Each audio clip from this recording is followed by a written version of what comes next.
the Chicago Bulls get a clutch victory, even in a game that didn't necessarily have to be a clutch victory. We're going to talk a little bit about that. We're talking about DeMar leading the NBA in minutes, kind of his mindset going into that, and has the play for DeMar DeRozan made himself indispensable for the Chicago Bulls coming into his offseason contract negotiations with them. And the Bulls once again find themselves one game below 500. We'll talk a little bit about that as well. All that and more right after this. You are now tuned in to Chicago Bulls Central, your number one place for all Chicago Bulls news and content.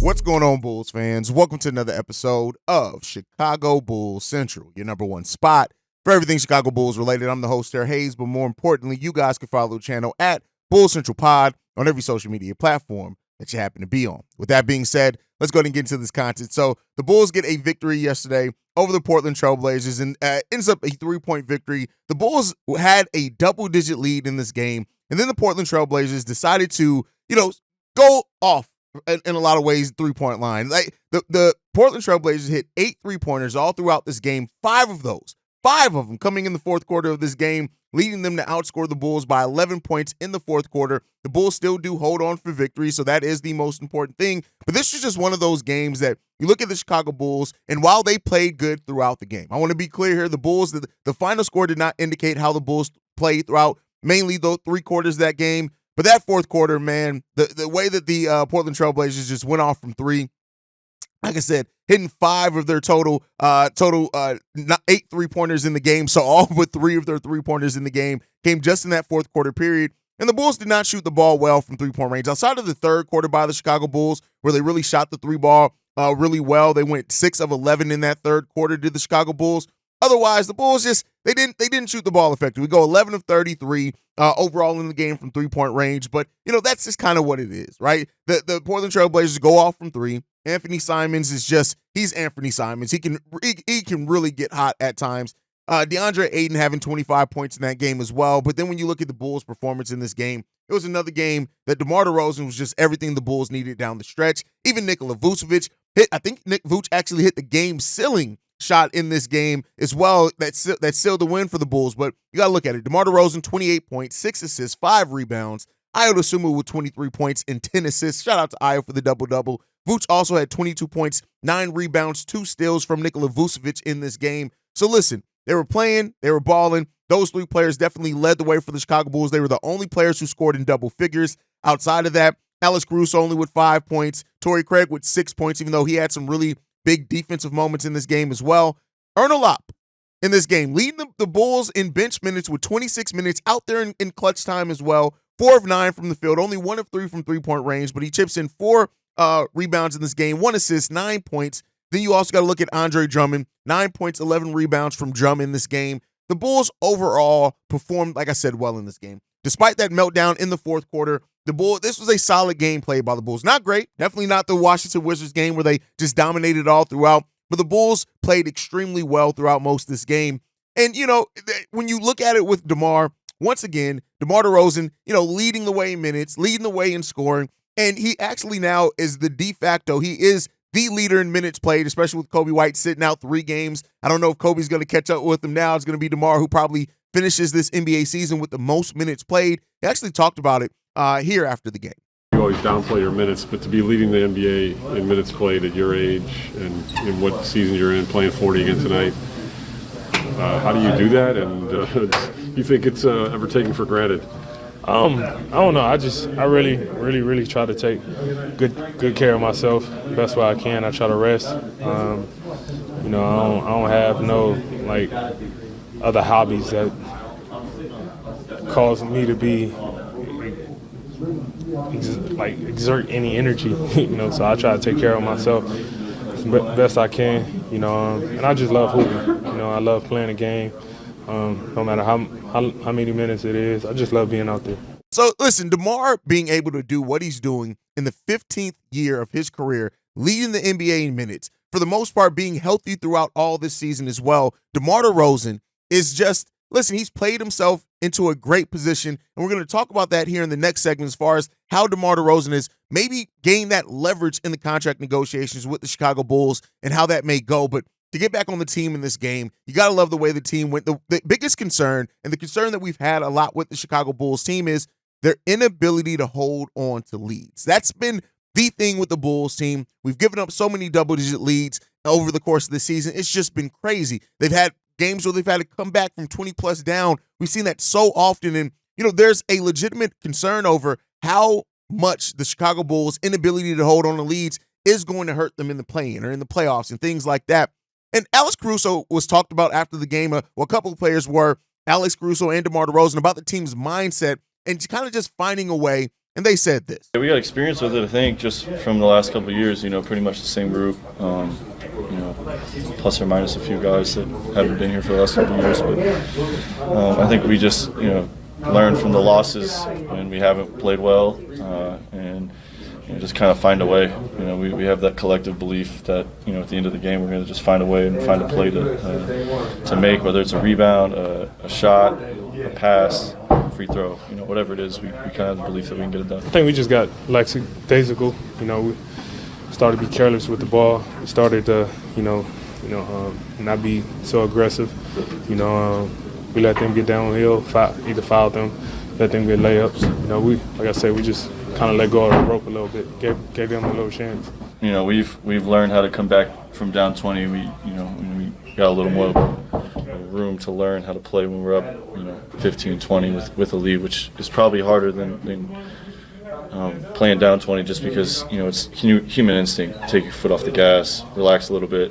So I think for us, just keeping everybody focused and making sure that we know how much time we have left in the game. Now, I don't know about anybody else, and maybe it's just me, but hearing the team say they'll just find a way is a little concerning, right? They just trust they'll just find a way. It's not because of execution. It's not because of those type of things, but they'll find a way, right? Now, on the flip side of that, you could very well look at it and say that that them thinking that they'll find a way just comes down to the confidence they have in themselves as a team and in their teammates, which is a great part. Like, it's great to have the faith in your teammates that no matter how much you get down, you trust that you guys will be able to come back. But I don't know. It's just a little concerning there. Like I said, I can admit, though, that may just be a me thing, and that's perfectly 100% fine if it is.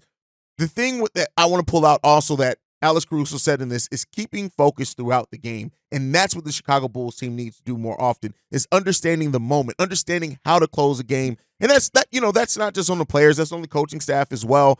But this Bulls team, that's what they need to find a way to do, is close out games, hold on to leagues, understanding the seriousness of the moment, how to respond to runs, right? And while we kick it up a notch defensively, definitely in games and things like that, I just would love to see this team have kind of that mindset where let's just get them up out of here, right?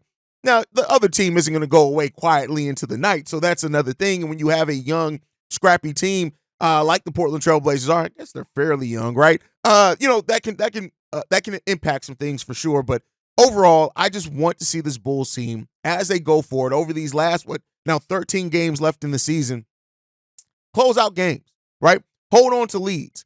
The games that you're supposed to take care of, right? And as we get closer to 500, you absolutely want to see that happen a little bit more. But we'll talk about that and monitor it as it keeps going. I just really hope that this team can get to a place of closing out games a little bit stronger. And yeah, we know that Kobe White's out, right? We got to update on Kobe White that they hope that he's progressing. They hope he's going to be able to be, return to the court soon. It's kind of just a pain thing. I also like to think that the Bulls looked at this and said, we play in Portland, we played Washington, we played Portland in the last couple of games. We have 2 days off before we turn around and face the Houston Rockets. Let's go ahead and give Kobe those extra days off so that he can be ready to go against a scrappy Rockets team. But we'll talk about that a little bit here in a minute. But previously, just a couple minutes ago, I talked about DeMar DeRozan, him leading the NBA in minutes now. And the question that I want to present is, has DeMar DeRozan, in a lot of ways, gained leverage over the Chicago Bulls in that contract negotiation? And I want to paint it this way. When you look at last season, right,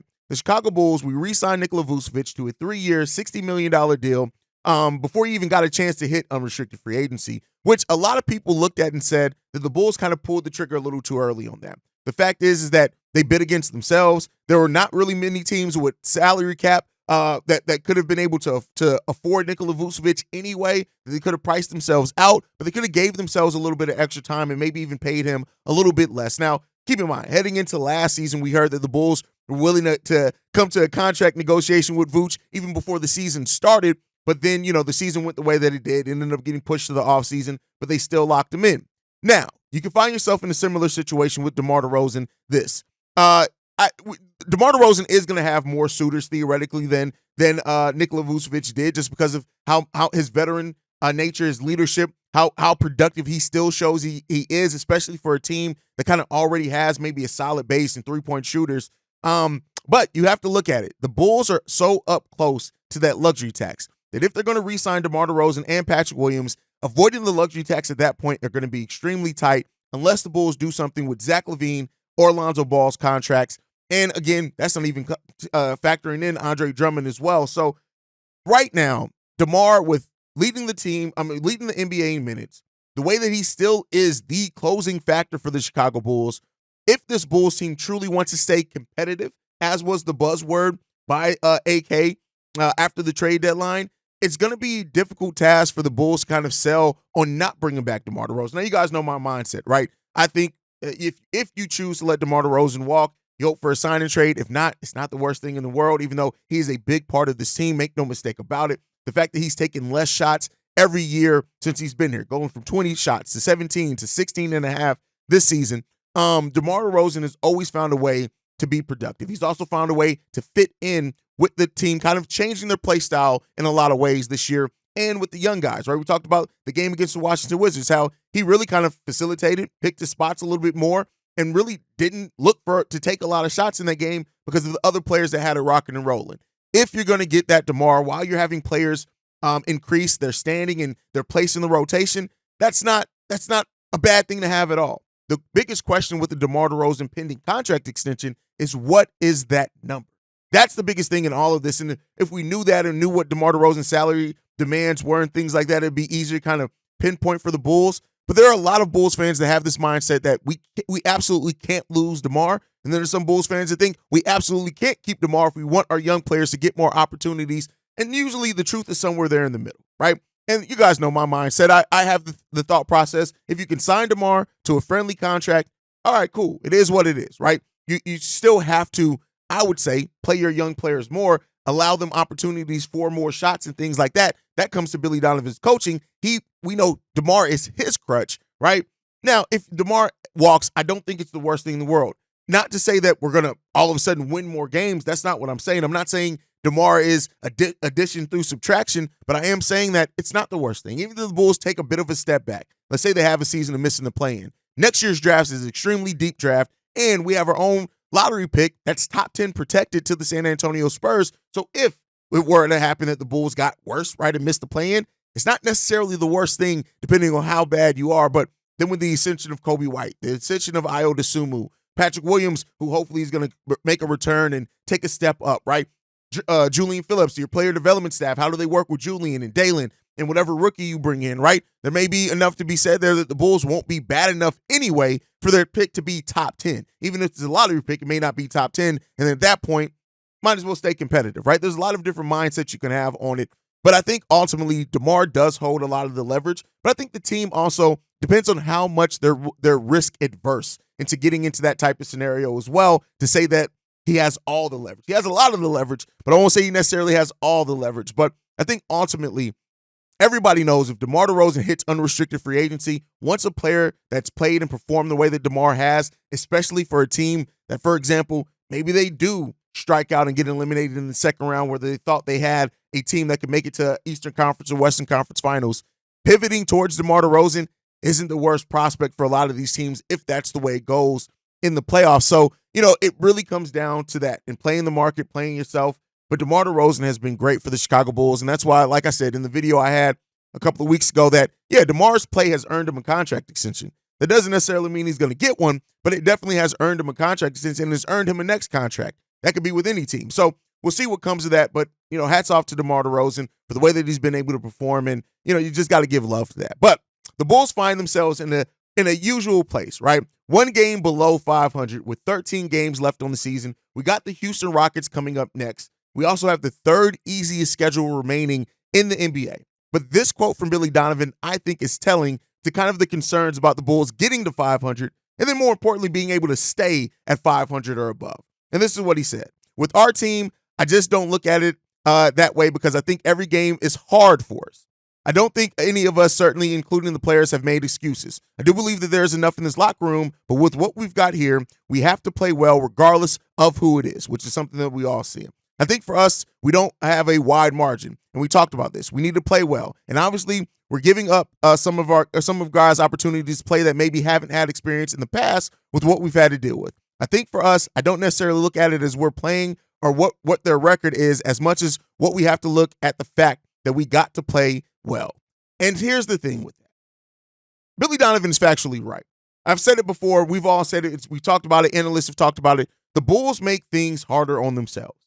That's by them not playing off the ball, right? They make the offense hard for themselves. Hearing Billy Donovan say, we make it hard for ourselves, right? That's telling.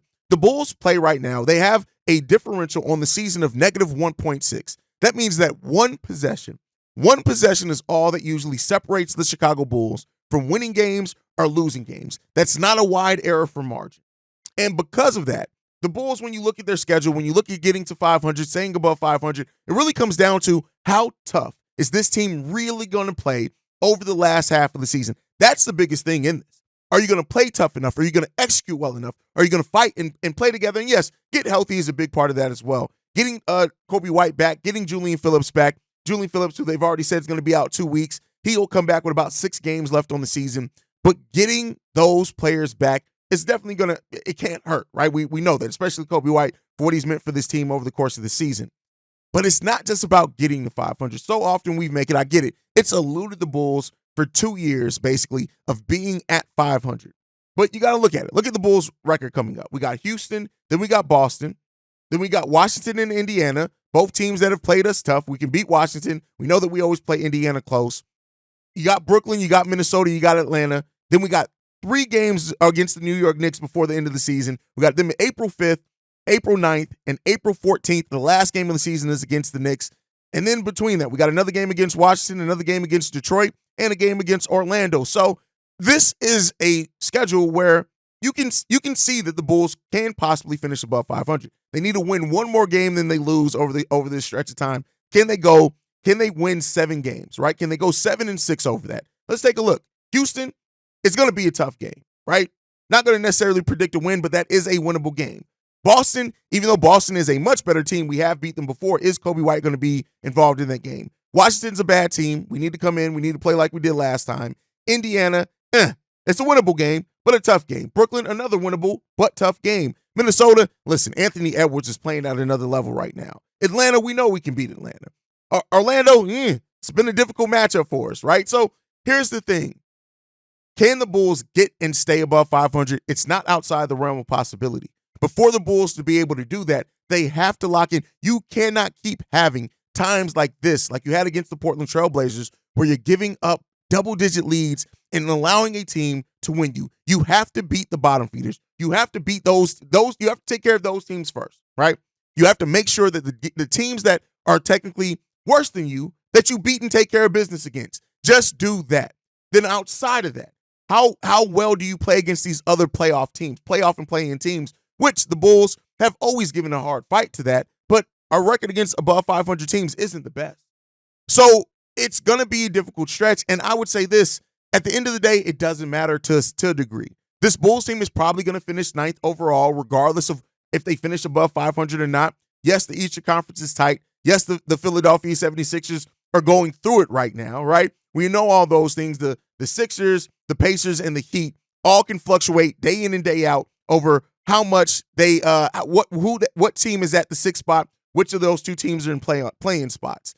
But it's not going to be easy for the Bulls. Right now, we do also hold a 3.5 game advantage over the Atlanta Hawks for that 10th seed, and that's good. You want to take care of that business, right? So good there. Shout out to you there. I'm glad the Atlanta Hawks lost to the Lakers yesterday, so that's always good to see.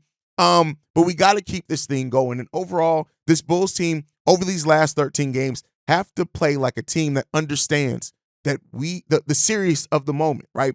And execute in a way that we haven't always seen this team execute consistently at. So I'm not saying that this team can't get and stay above 500. I'm not calling for that. But when you have your head coach that looks at this team day in and day out and says that we make it hard on ourselves and every game is hard for us, that's telling, I think, to the execution part of this team and kind of the shortcomings. Yes, we know we have players out. Yes, the injuries play a big part in that. All those things are absolutely freaking valid. Make no mistake about it. They are absolutely valid. But as you get healthier, as you continue to play, as you have an easier schedule, this is the time to see what these Bulls are really made of, because when you have the easier schedule, can you take advantage of that and use that to your advantage? Pat, over at my co-host on Locked on Bulls, said he wouldn't be surprised if the Bulls found a way to finish 2 or 3 games above 500. I'm not at that point yet, but I will say this. It's not outside the realm of possibility. But this team has to lock in, and they have to play well. And let's see if they can do it, man. I hope that they can. And overall, I'm going to wish that my team absolutely wins every game. If they clear the table, clear the damn table. But like I've said before, while I'm not rooting for the Bulls to lose anything, if the Bulls did not make it out the play-in, it's not necessarily the worst-case scenario for them to get more of a chance at lottery picks and then to see where they're going to finish and where they're going to get a chance to draft at. So we'll see what happens with the Chicago Bulls when it comes down to that, man. This is going to be a fun ending to the season. We're in the stretch of the final 13 games of the season, man. Final 13 post-game shows, final 13 pre-game shows. And, yeah, it's a little bit of a sad moment, man, because I do miss you guys over the offseason. But let's get through this next month, basically, of the season, and then we'll see what we get to play postseason-wise, man. But let me know your guys' thoughts. What is your confidence level right now on the Chicago Bulls being able to finish above 500 this season? Let me know all that down below. But make sure you guys are following the show at Bull Central Pod. You can send us any feedback, questions, comments, concerns, bullcentralpod@gmail.com. Lastly, if you want to leave a text message and or voicemail for the mailbag, the number to do so, 773-270-2799. We are the #1 spot for everything Chicago Bulls related, thanks to you guys. And like I like to end every episode on, go Bulls. Love you guys. See red if you can, y'all. Peace. This has been a presentation of the Break Media.